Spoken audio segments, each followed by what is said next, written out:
Use the AI as a tool and not a crutch. Use it to help exponentially increase your efficiency and bandwidth to allow you more time for the human side of recruiting, to give us more time for us to actually talk to candidates. Welcome to the Tech Savvy Recruiter, the podcast for recruitment and staffing agency owners keen to explore the tech innovations reshaping our industry. I'm Andrew Rodger from RecMate.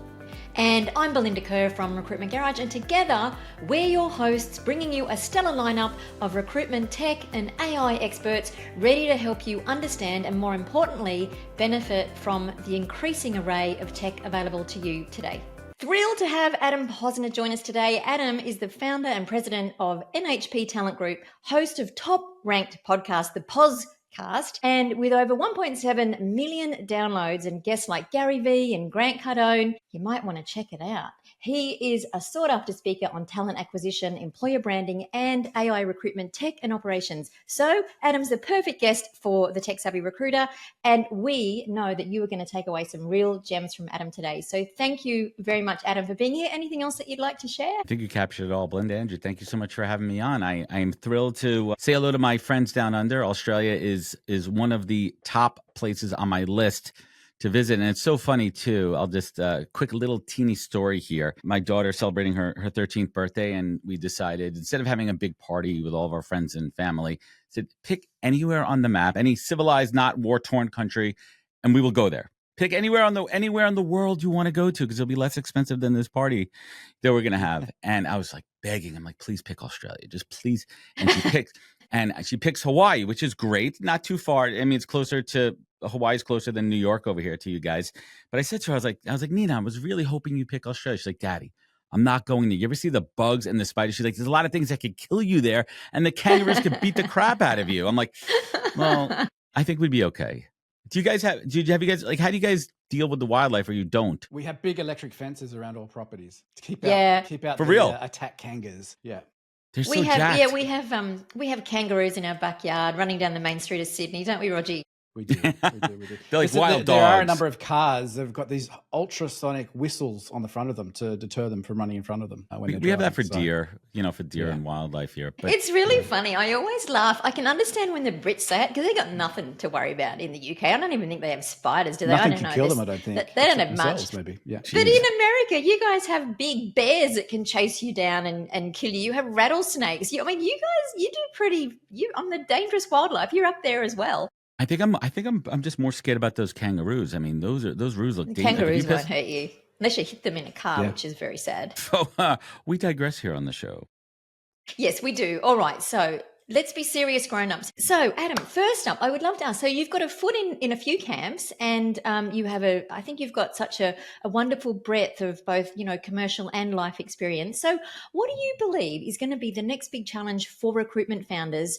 I guess we're particularly leaning toward AI and tech, but whatever you want to talk about there. What's going to further impact is the word that I'm looking for, in the short to mid-term? It's a fascinating topic, and I think it's very broad. And I think the first thing that we have to talk about as us recruiters is that with all the technology, the barrier to entry is much lower these days, for better or worse, because of the technology. I know I've only been in the business for 10 years, but even when I started in the business, we had nowhere near the tools. It was still basic ATS platforms and LinkedIn search. I mean, now with the AI, the ability to exponentially increase your efficiency as a recruiter, go deeper into searches is awesome.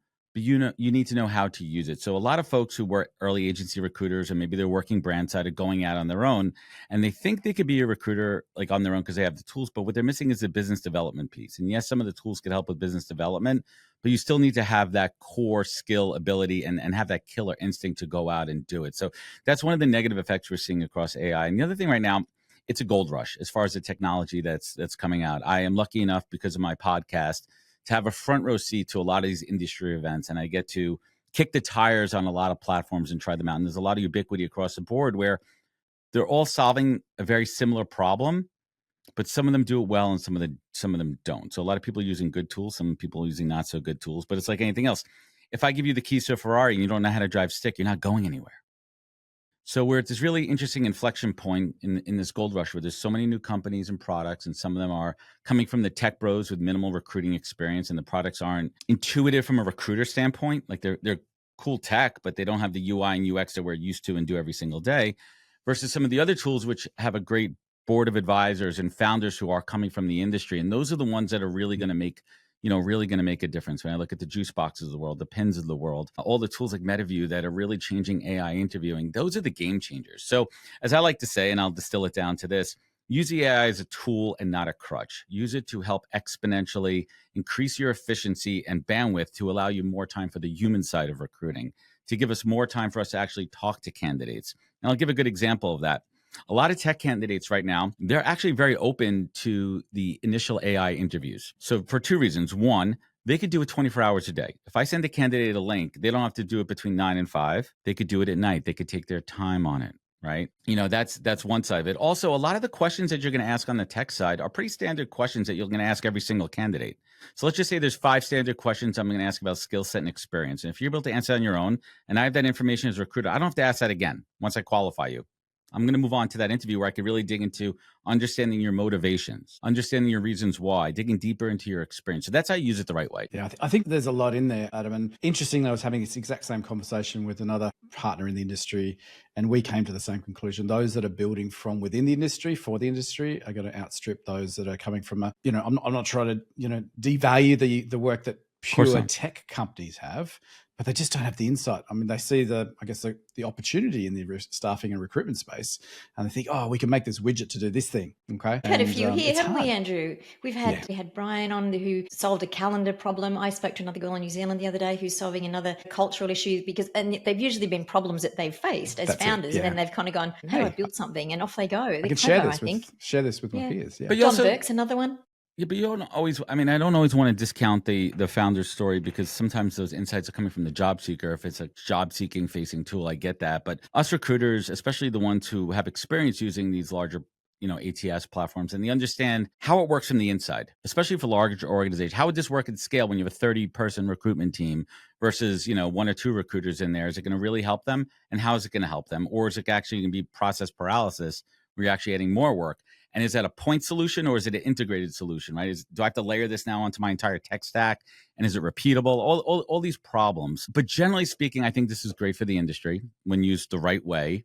And we're still so early stage into this. We are literally if I'm using a baseball analogy, it's the first at bat of the first inning. So it's exciting to watch, and I'm here for it. And I love trying all the new tools, and they've really helped me as a small firm here. Yeah, I was just going to say the amplification of work is amazing, I think. And to your point, we're at that, that kernel stage. It's just right at the beginning of where we're going to be. I was watching a podcast last night, and the analogy that they drew was around the advent of electricity being available into manufacturing. Okay. It took 10 to 15 years for that to be taken up. And, big manufacturing plants could, change from either steam or hydroelectric power through to electricity. And it just transforms from a cost perspective, but also efficiency perspective, how they were, delivering their products and services. The uptake of what we've got on our plate right now is going to be so much quicker than that, I reckon. But I think there's still a bit of road to travel for us to understand where it's best put. As you said, we are often given a buffet of choice of tech. It's that whole, point here, point there, and recruiters get confused, and I get recruiters confused. Recruiters are so overwhelmed. And we were talking about this before, Andrew. They're so overwhelmed with everything that's out there, and increasingly so. And then they go, well, now how do I implement? Like, where do I start? That's the things that I hear all the time. I think another problem that we're looking to solve is a volume problem. Specifically here in the States, and I think this would apply, globally too. The dynamic has shifted with the economies, right? There's a lot more folks out of work than open roles. And one of the pieces that I love about a lot of these AI interviewing tools is when you think about it from the candidate and company, the candidate experience, you could have 100 people. I'm using just 100 as a low number because usually a lot more. 100 people apply for the role. 100 people could all interview. You could give everybody the chance to do the AI interview with a very clear disclaimer saying we are going to score these interviews based on the criteria we're looking for. And obviously there's built-in tools to remove cheating. Like there's ways to do it. And I'll spare everyone the details here with second screen and overlays and everything, but to ensure that someone's actually not using an AI tool to answer the questions.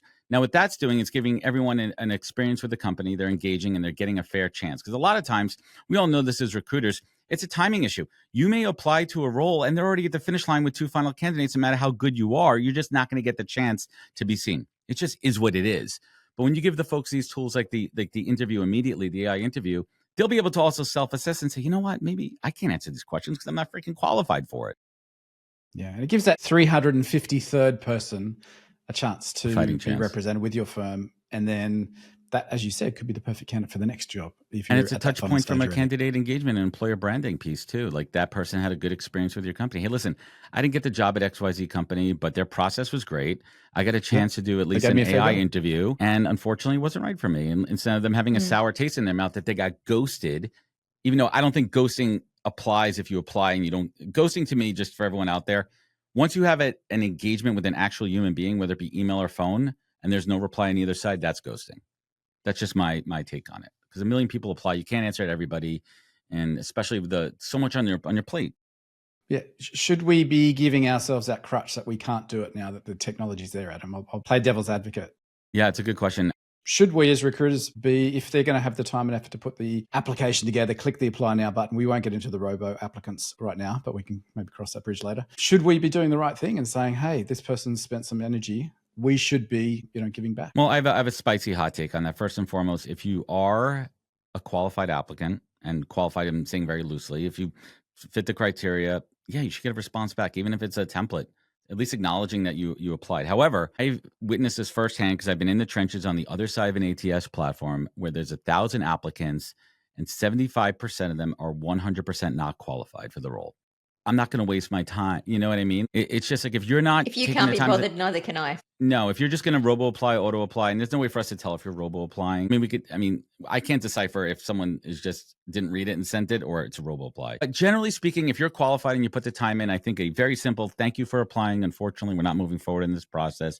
Yada, yada is not a hard thing to do. And that's been part of ATS systems since the dawn of time. Those templates are there, but it's a matter of the human hitting the button. Categorizing that person as not right for this job. And then the machine kicks in. Right, but they could also be qualified for other jobs in your organization. And getting back to tools for a moment, I've seen other great tech out there that's evaluating applicants and saying, hey, you're not good for this one, but are you good for this one? Or they have sister companies or other companies that are non-competitive where they have partnerships where they're referring people over to them and actually monetizing applied candidates that aren't a good fit. Why not? The tech, as you said, the tech's there for it. Right. So let's leverage that touch point and branding experience because, oftentimes the first and last brand experience candidates have is that apply now button being clicked. And a lot of them are customers, right? A lot of them are customers. You have to think about that too. If you're applying to Coca-Cola and you like drinking Coca-Cola and you haven't ever experienced, maybe you're going to Pepsi. Yeah, exactly. It's October at the moment in 2025. How advanced is the, implementation of robo or AI recruiters in your part of the world, Adam? It's still at its very infant stages here. Have you seen great application of that? Hey, Adam, thanks for your application. I'm going to give you a call in 5 minutes. I am an AI recruiter. I'm working alongside of Andrew, who's recruiting for this role, and he'd love for me to spend a little bit of time with you to get a bit more understanding around your background experience. Yeah, agentic AI is awesome. That's one of the things that's actually exciting me these days. And going back to what I said earlier, being able to scale yourself as a recruiter and being able to use your agent on your behalf to conduct those either sourcing.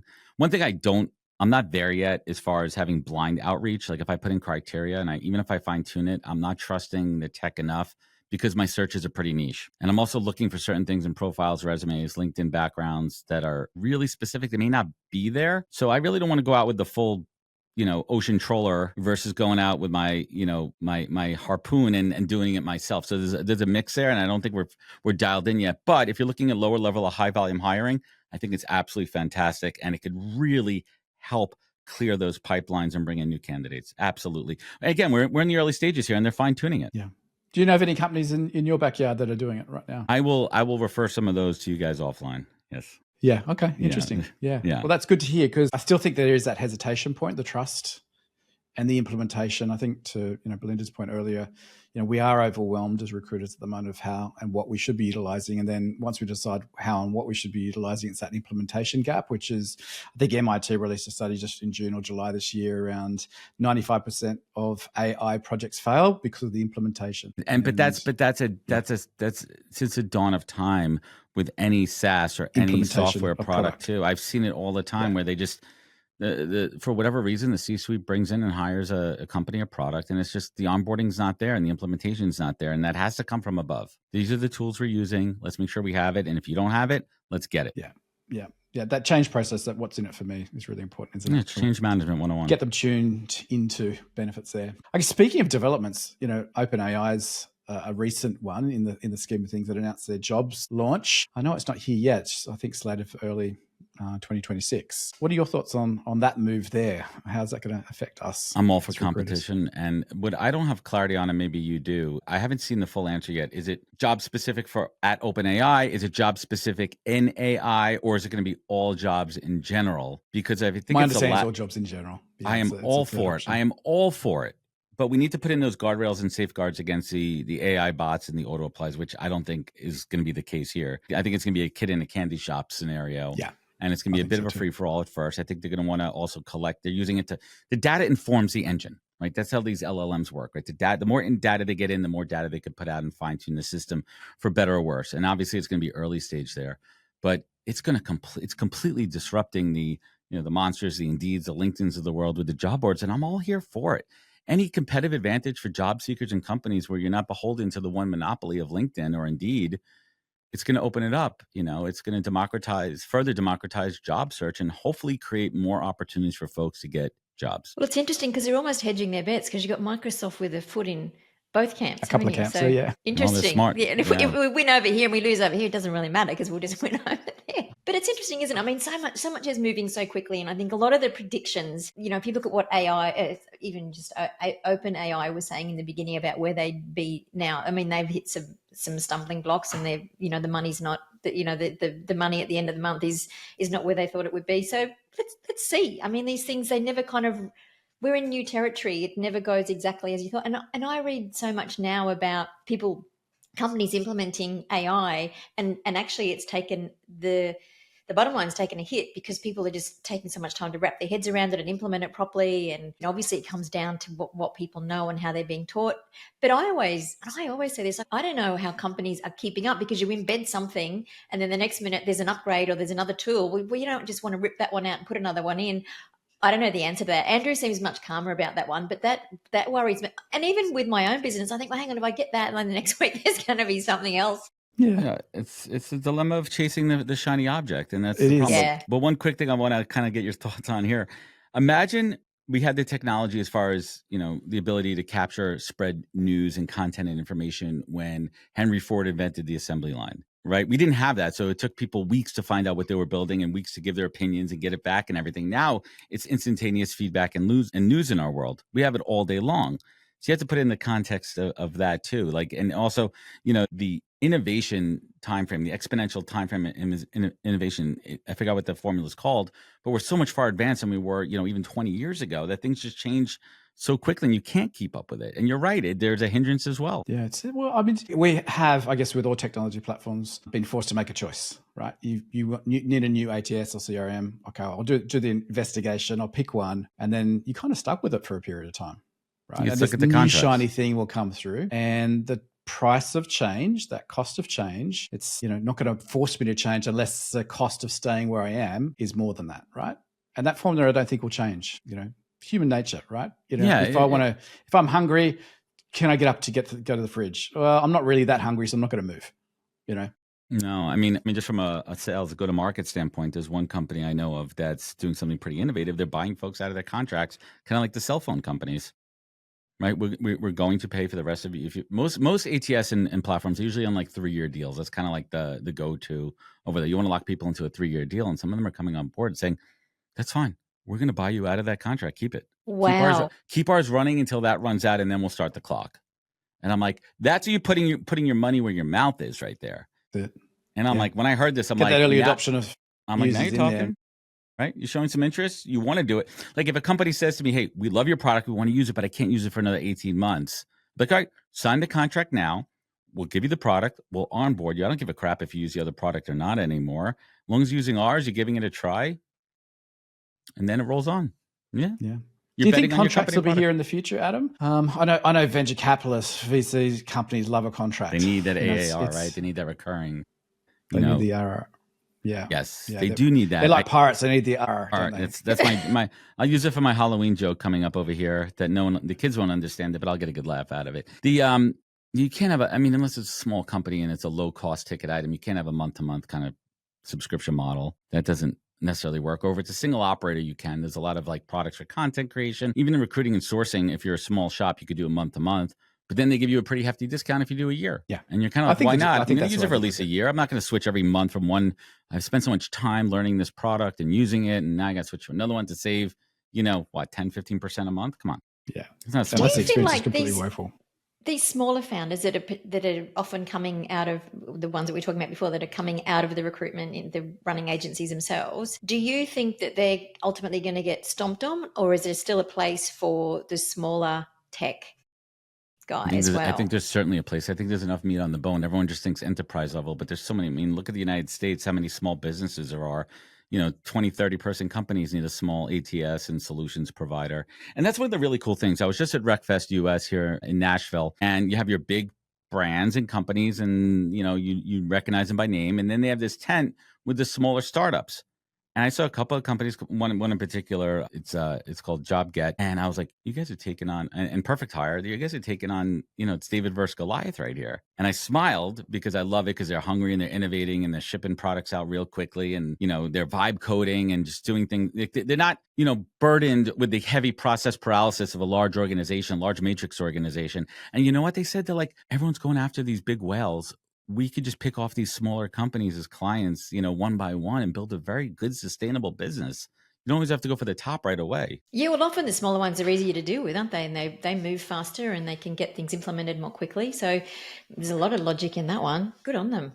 I love that. Yeah, I think there's, as you said, I don't know what the exact number is. I think it's something like 400 million companies out there that are small to mediums. Abundancy mindset, right? Abundancy mindset. Yeah. And you think about your go-to-market strategy and say, hey, listen, we're not going to focus on, we're going to focus on the bottom third. And by bottom third, we just mean by size of companies, number of employees. There's plenty of competition out there, and these companies are innovating. They're creating some really cool stuff, and I'm here for it.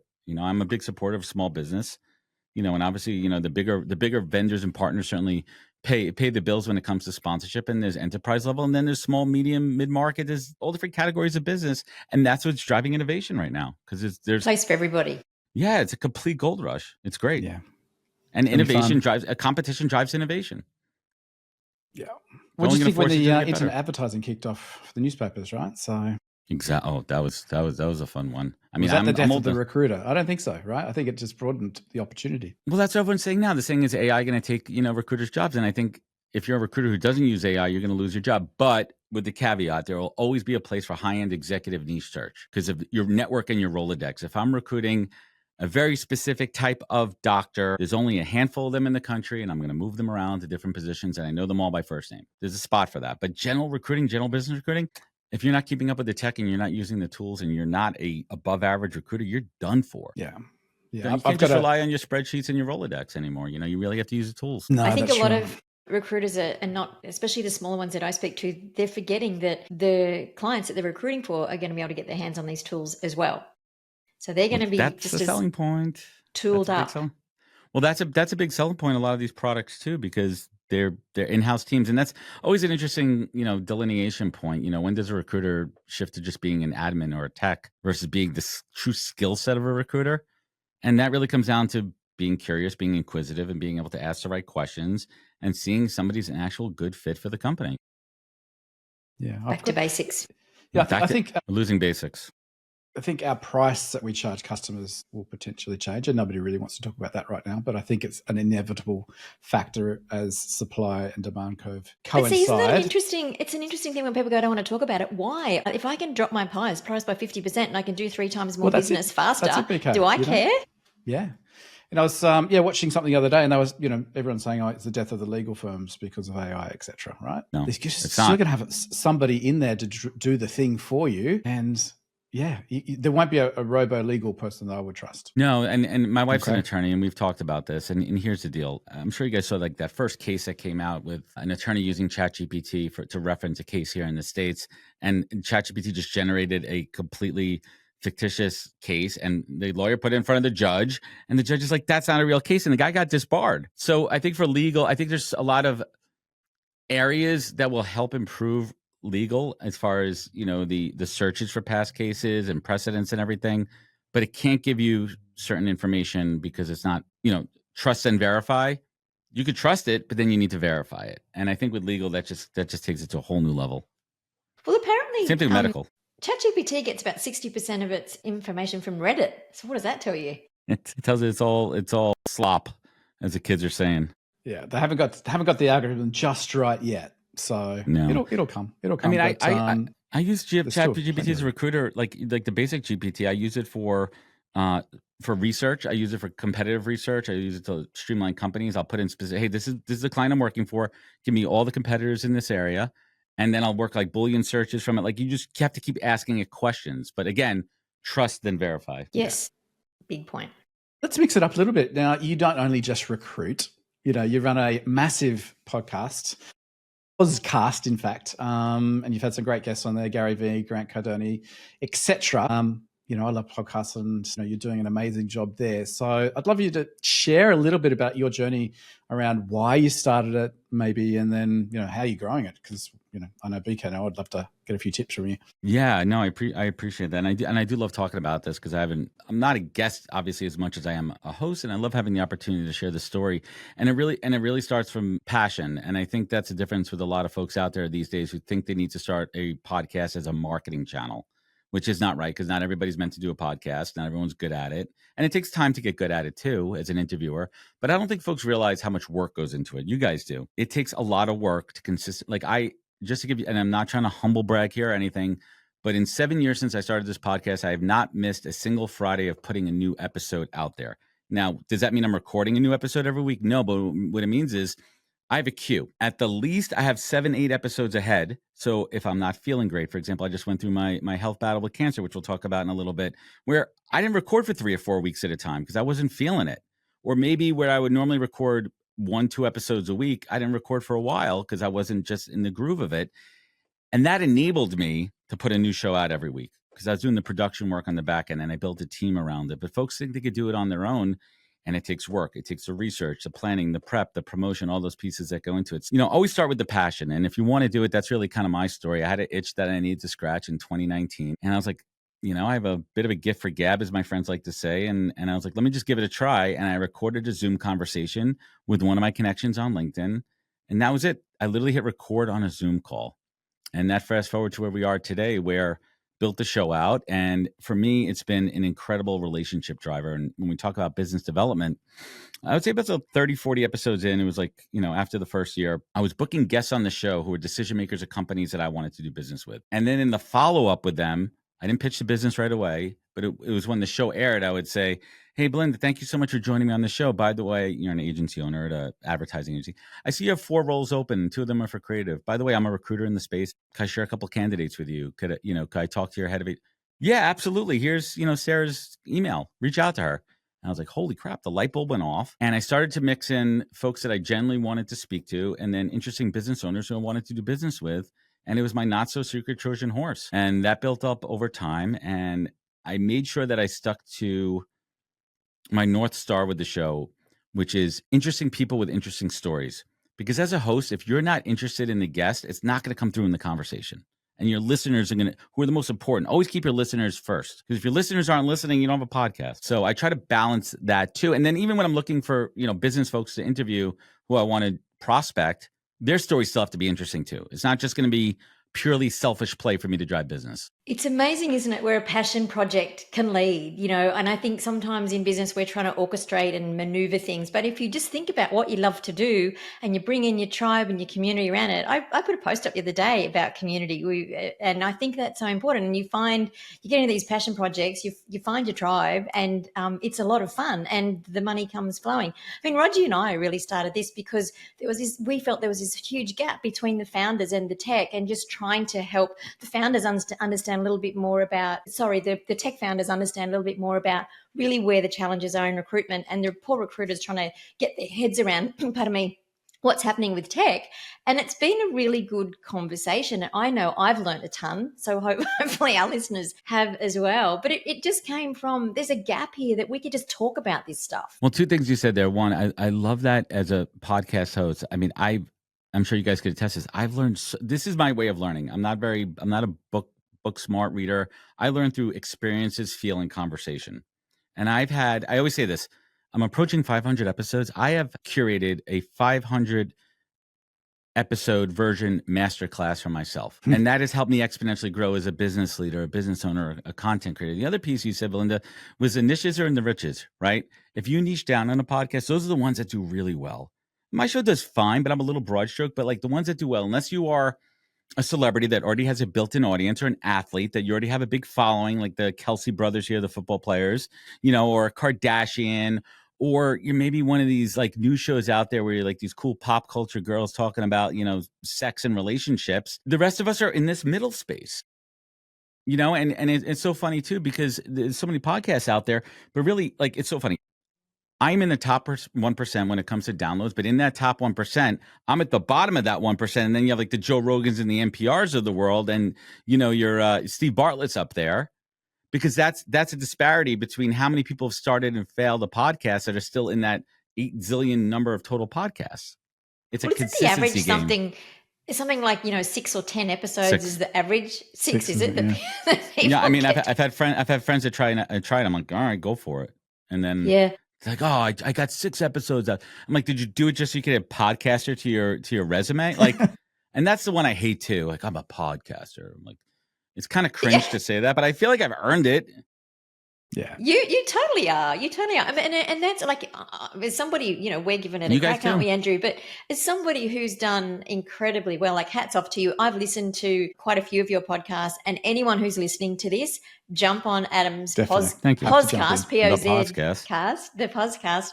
It's brilliant, and Adam is super smart and goes deep and really brings out exceptional conversations in people. It's a really good listen for sure. So first and foremost, I really do appreciate that.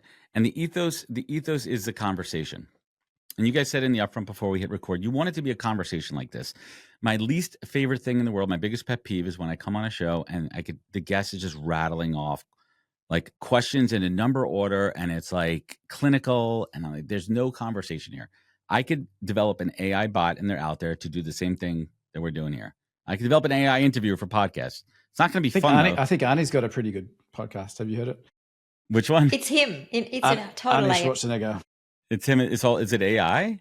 Yeah, he's AI. His whole video, he doesn't have anything to do with it. It's crazy. Yeah, it's worth a listen, Adam. Just I'm gonna check that out for a competitive. With analysis. his accent, though, I think he can probably get away with it a little bit more than the with the bots at this stage. The tech is there. I mean, the tech we're using right here, Riverside, has a tool built in that I messed with. It was in beta too. Yeah, I mean, they have enough of my content right now where they pretty much have every word in the English language and different variations of inflection points and how you're saying it. And if you put text into it, it's still a little robotic, but we're really close to smoothing that out. Very close, though. We're very close. And I tried it out. I'm like, this ain't that bad. I'm like, I could, if I ever lose my voice, forget it. I'm phoning that in. I'm going to write script out. I'm going to use AI to script out a whole podcast based on my tonality. I mean, it's funny, we laugh at it, but if I said, hey, I'm having an interview with you two folks here. Here's your background. Here's the questions I want to ask. Use my tone and voice and my approach to asking questions. We are at the point now where the technology is there to have that conversation without me. Are we really talking to Adam?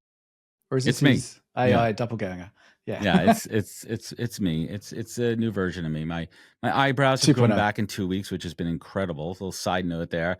I mean, I went through. I mean, it's funny. I'm laughing at it. I mean, I went through some pretty serious chemo treatment over the past year, and I laugh at it. But that's a proof point. Like, this is me right now. If you looked at me from a week ago, you would see the progression of the facial hair, over here. We joke about it, but this is me. I'm here. Yeah. And you're looking really well. And I know we're going to talk about it in a sec, but I saw your post saying that all's going really well. So that's delightful news. Adam, you're such you just have such a charismatic personality. You're such a people person and a connector. I think everything you're doing kind of just blows me away.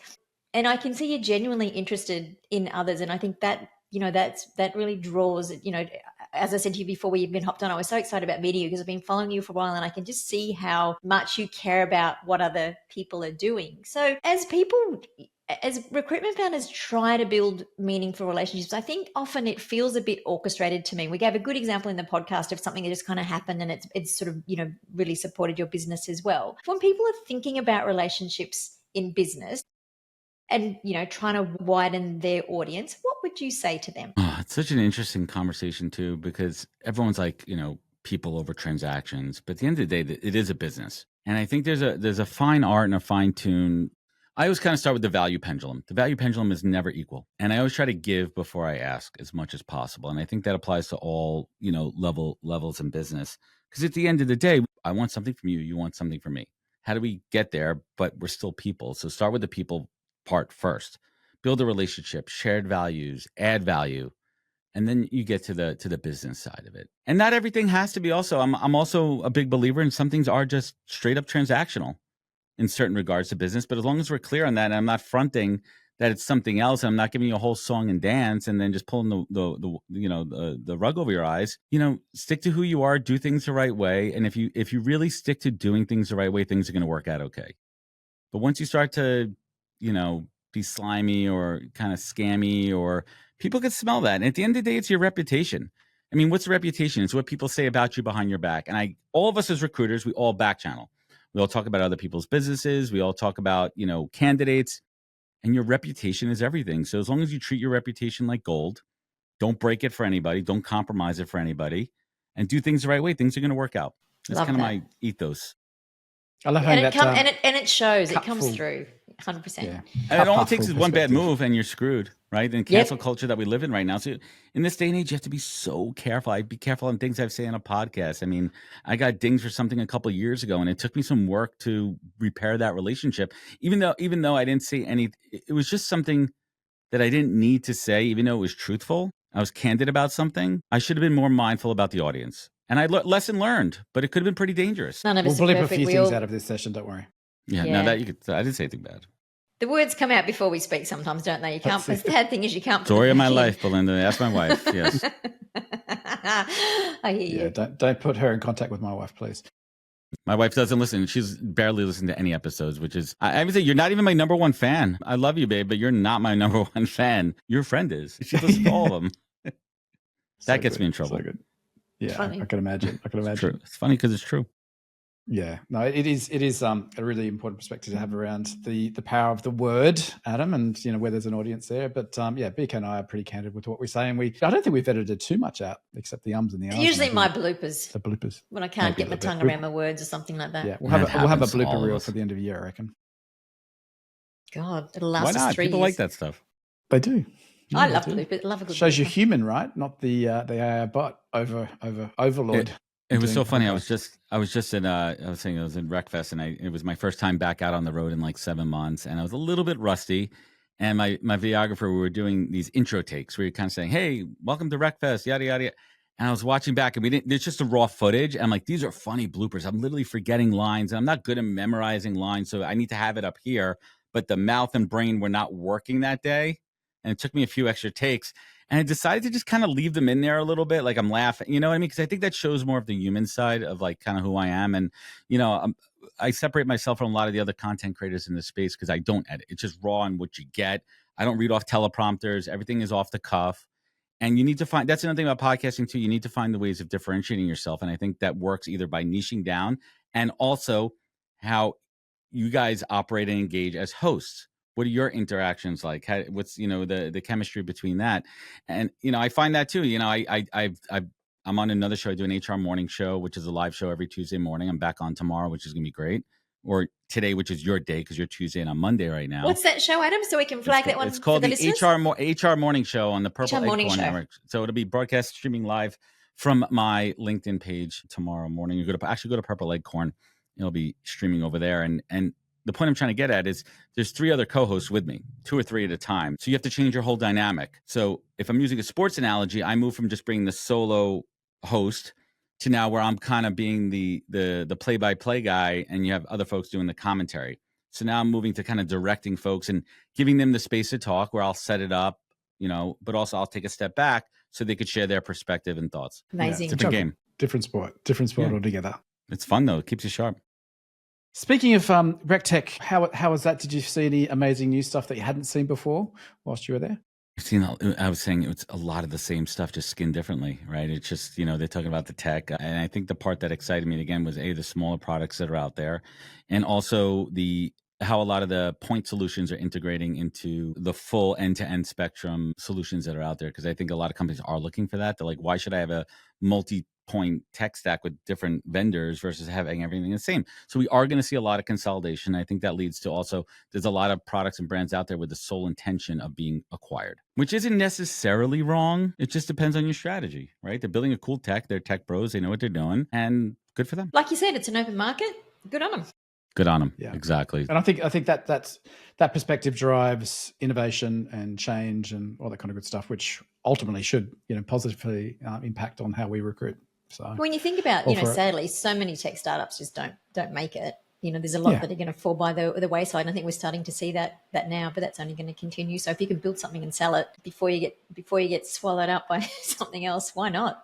I'm all for it. Now you've implemented a little bit of tech in your business itself, and there are a couple of barriers to doing that for most founders, and overwhelm of knowing what to choose, and then the second one, which was talking about a little bit around implementation of that successfully. How have you gone about that with your business, and maybe share with the listeners around a couple of tool sets that you love and really driving your business forward? Absolutely. So when I first started 10 years ago, still using just straight up LinkedIn Recruiter. And you're kind of beholden again to whatever email address is attached to a subscriber's account, which is tough too. So then came the new tools out there where they were integrating third-party scraping tools. So I'm able to get different emails, and now I'm able to email directly, integrating with CRM. So now I'm able to manage full emails versus a LinkedIn Recruiter page, which back then wasn't really innovative from a UI UX standpoint. So it started as a process there.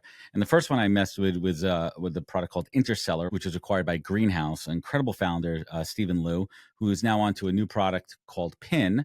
And Pin is a full AI-enabled sourcing tool, which I've not tried yet, because currently I'm using one of their competitors, which is Juicebox, which is a fantastic tool out there. And Juicebox for me, and that whole mindset of a separate CRM sourcing was new for me, because I was doing all my sourcing before on LinkedIn. And now I'm able to take my sourcing and take it offline, off of LinkedIn, and utilizing their first, second, and third party data points too. Because again, they're not just scraping off of LinkedIn. They're scraping off of, as you said, it could be Reddit, it could be, if they're tech, if it's whatever platforms they're on, their GitHubs, they're able to find other sources. And that opens up a whole new world of candidates. Because you have to remember this, most people have a LinkedIn profile, but a very small percentage of people actually are active on it and update it accordingly. So it's not the most up-to-date data. And not everybody has databases of everyone in the world's resume. So you need to triangulate your data sources. And it's really turned over a lot of stones that I otherwise might not have looked at. Now, I have a pretty small team here. There's a few of us here, but it's like rolling it out to them, and it's doing a lot of side-by-side training. And once you show someone the benefit of how it increases your speed and efficiency, most people are on board with it. They want to work faster and better. So what's in it for me? If it's going to make my job easier, faster, I can do more. The more placements we make, the more money we make. Hell yeah, let's do it. So Ed, what happens, because I know so Juicebox is obviously something that you know quite well. So if they're using, because my understanding, and I could well be wrong here, is that a lot of this information does come from LinkedIn. So if that information is not right, so what you're saying is then they're comparing it to other places as well and upgrading that information, if you like. Yeah, the industry term is enriching. Oh, thank you. The enrich and this is a new one to me that I've put into my vocabulary, my vernacular, is enriching. So you enrich a profile. I may be able to pull in a basic LinkedIn profile because the API is pretty open right now from a scraping perspective. And how do you enrich that with other data, right? Is someone on Indeed, is someone on, GitHub, right? Where are the other data points coming from that you could pull it from? The pieces that are exciting me out there are the tech tools that are actually pulling in job descriptions and using those data points to match with the candidates outside the job descriptions of where they are now in their previous roles. Like finding a job description of a role you had 5 years ago or a very similar role at that company and using some of those. So there's a lot of really cool, interesting ways of thinking about data. And that's not my area of expertise. And that's why I love interviewing those founders, because that's how I learned, going back to it. I'll have a founder on and I'll understand how they're building it. Thank you. Yeah, because I often wonder that, because I mean, I'm not recruiting, but I looked at Juicebox just to have a look and understand it. And I was like, but hang on a minute, if all these people are coming from LinkedIn, I know there's other places as well, but it seemed to be the majority. I'm like, I don't quite see the play here, but now you say that makes much more sense. Well, here's the scary part for any of the tech products out there. LinkedIn, owned by Microsoft, they're seeing the influx of these competitors, and right now they're kind of being like, all right, come on in, give it a shot. But they could literally hit the switch tomorrow and shut everybody down. Yeah. Within They've seconds. done it before. Of course, Yeah, I mean, they've done going back well. in the history of TA Tech, we've seen companies go out of business, Yeah. and they're kind of putting all their Cut eggs the in feed. one basket, right? They get too comfy. Yeah. And Yeah, I'm sure that's this. the- I'm sure this. No, they're not blind to this. Obviously, if you know where your data is coming from, you know, if my electricity turns off, I know where the electricity is coming from. I know who to call. It's not a good Unfortunately, reason can't to do- sell your business if you can, I guess. If Well, you're I mean, gonna that's get a good enough very upside. that's a very fair point. It's get out and sell the tech behind it, right? I mean, if the tech is built the right way, maybe it's agnostic to LinkedIn. Maybe it's built in where you could plug in any other data source as long as you have the right, you know, inputs for the right output. Yeah. Yeah, I think being talk about the switch off of LinkedIn, being another data source for your own business outside of LinkedIn is so important, right? You can't put all your eggs in one basket because if they shut the door, which happens time and time again. I've got clients every week that come to me so many resumes switched off. Right, Yeah. I have so many resumes, and I played around with my own. It's so funny too because the one antiquated tool that I still use is my Google spreadsheet because I know it's not going anywhere, and I have all my jobs, all my candidates, and I have my secret system in my head where I know where everything is too. But I have all those candidates in there, all their hyperlinked. I could cross reference them in my email, and I've tried some like smaller ATS platforms for myself. And the cost wasn't there. Like back in the day, I tried Zoho, which was just garbage, complete. Trash. I'm sorry, guys. Maybe you've improved it a while ago, but you did not make it easy for me because all I wanted to do as an independent recruiter is have a place to just store all these resumes that I have, not just my Google Drive. And I need somewhere I could just do mass uploads and have them in there and searchability. And I think there's a couple of new tools coming out there that might help these smaller recruiters. So I think that's exciting for me if I'm being really tactical about it.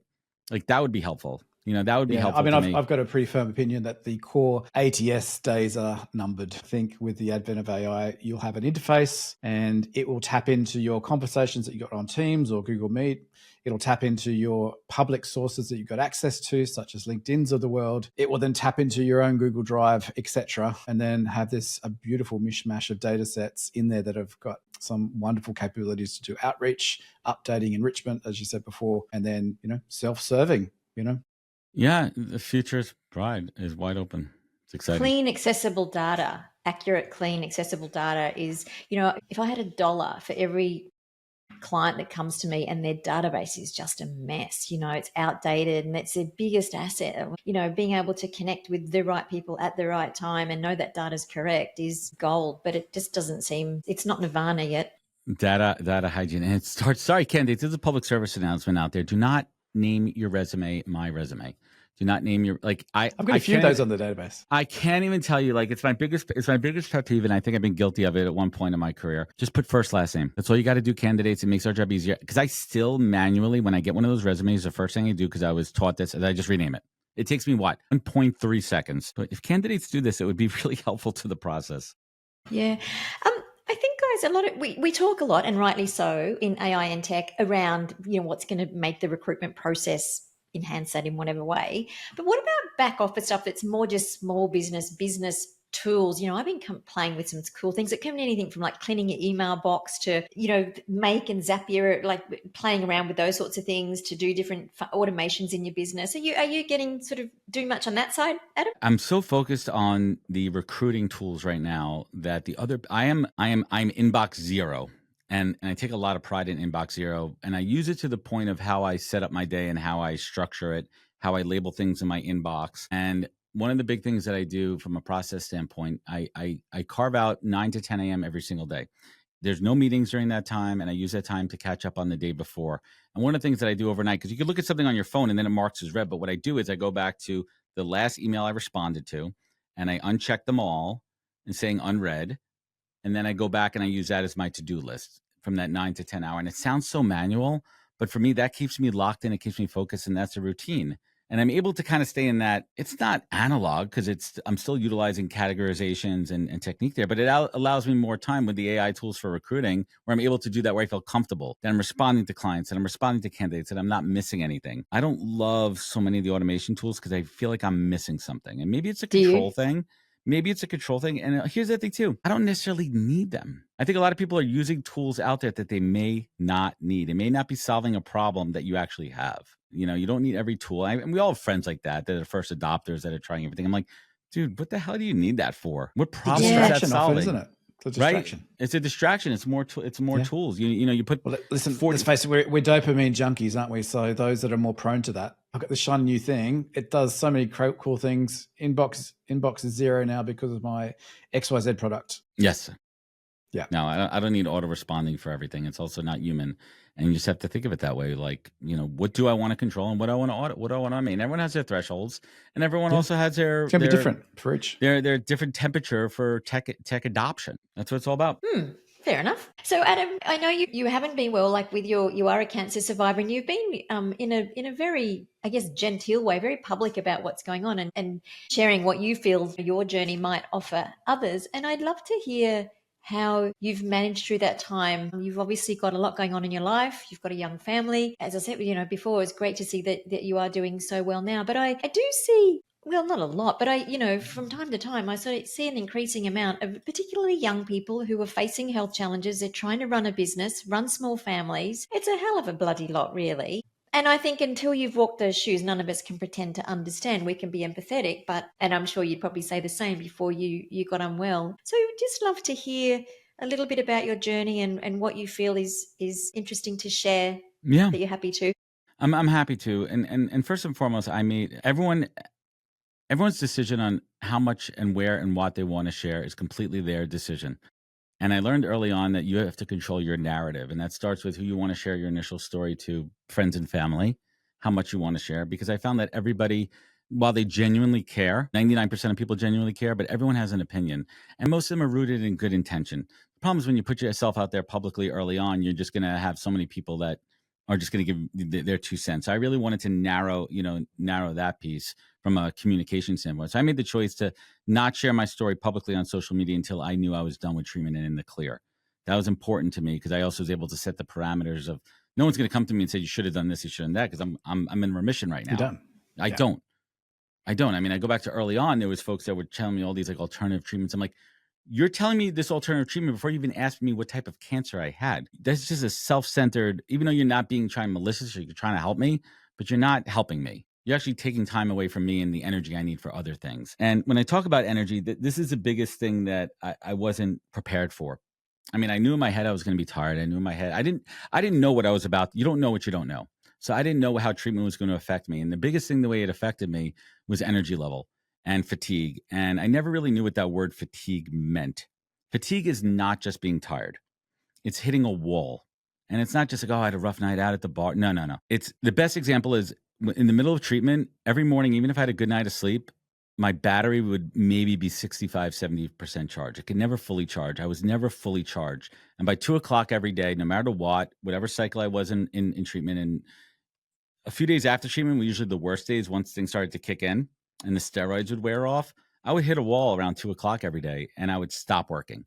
I would go home, or if I was working from home, I would just get into bed and I would put my laptop next to me, and there was no phone calls, no one, nothing, just response emails if I had to. Anything else could wait. So that was really the trigger early on, saying that, listen, I need to keep my business alive. I'm an independent business owner. If I don't go out and kill, my kids aren't going to eat, and I need to work. But how do I do that while also being fair to my body and my time and my energy and my recovery? And that's when I started to lean deeper into the tools. So I had to balance, how do I now lean more into the tech to keep me moving? And I actually had the 7 months, I had 7 of my most financially productive months I've had in a couple of years. And it's crazy to think like that, how going through something could drive innovation and growth. It's like one of those silver linings that from the whole process. And now that I'm feeling better, now I'm even doing better because I'm able to implement those things on a greater scale. So there's always those silver linings along the way. But then there's the other pieces too, which are the emotional toll. And the podcast helped me because I was able to be distracted. I was able to focus on that and focus on the content. And so many people on LinkedIn specifically, like they came back to like, I had no idea you were going through that. You just kept it quiet. You didn't, and maybe some intuitive people could look at some of the video clips and be like, your beard's a little off. Your eyebrows are not really there anymore, and a couple of people did reach out and I would handle that on a one-to-one basis, but most people aren't paying attention. And once I kind of realized that, I'm like, I'm just going to do business as usual. So my whole philosophy was business as usual until it can't be. And that's what I stuck with. And that's what drove me. I think there's a really lovely message in there too, for we don't know ever what's going on for other people, and that if we treat everybody with kindness and respect, we've got our bases covered. You don't know So I'm going to tear up here. You don't Yeah. know what is happening for people in the background. Their mother might be sick. Their child might be ill. Everyone's dealing with something. Yeah. So, but the lovely news in all of that is you are doing so well, and God, hats off to you. Thank you. That's amazing. And in that fatigue, you obviously this isn't about me today, but I've had my own illnesses, and when you just can't think as well, like you're trying to run a business, but your brain's not there with you. And I'm imagining there was probably a bit of that too. Yeah. Yeah, well, there was a lot of that, and you also have to your point, and that's a very good point, Belinda, that I actually have not spoken about. I'm glad you brought that up too. Is knowing when you're not your best to just pause and call it a day, and live to fight another day. Right? Like, I'm done. I'm not going to try to create content right now. I'm not going to try to write this like really important email that could wait till tomorrow morning. I'm not like, this isn't life and death recruiting. I could wait till tomorrow. What's important now is my health, and not firing off an email that sounds like a second grader. No offense to my second grader, but there's a difference there, and you have to just know your boundaries. And I think for me, it was knowing early on when to push my limits and when to hit the brakes and just kind of take a break there. But more importantly, what you said, I think just generally speaking, us as recruiters in the recruitment industry, we have to remember that candidates are people. They're not a commodity. And we have to treat them as that. And we also have to treat our fellow recruiters that way and stick up for one another. And that's a big thing at RecFest too, seeing the community of all recruiters. But we're all going through something. We're all people. Us recruiters, we get crapped on as an industry. It's one of those, we're an easy target because everyone's had a bad experience in the job search, bad experience with recruiters, that even us good ones we never even have a chance to show that we're good. And it's an uphill battle. But if you just remember we're all people and just be empathetic and really care, that's what matters in life. That's a powerful note to end on, Adam. Thank you so much for sharing that. I think there's a lot in that for all of us, for sure. So anything to share about, like anything else that you'd like to share, Adam, before we wrap up?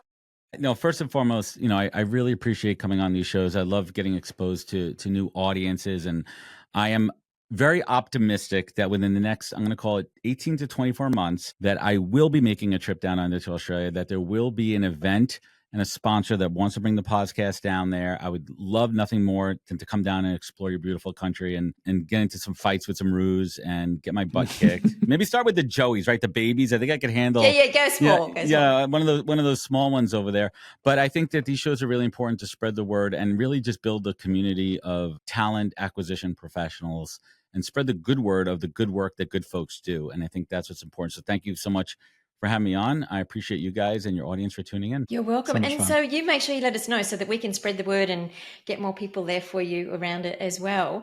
And so best way, I don't think you're hard to find, but just out of courtesy, what best way to get in touch with you? Follow me on LinkedIn, connect at Adam J. Posner, because there's the other Adam Posner, your Australian brother, who is so funny too, because he would come on my Christmas show every year, and we would play this game of Adam Posner predicts the future of Adam Posner in the future.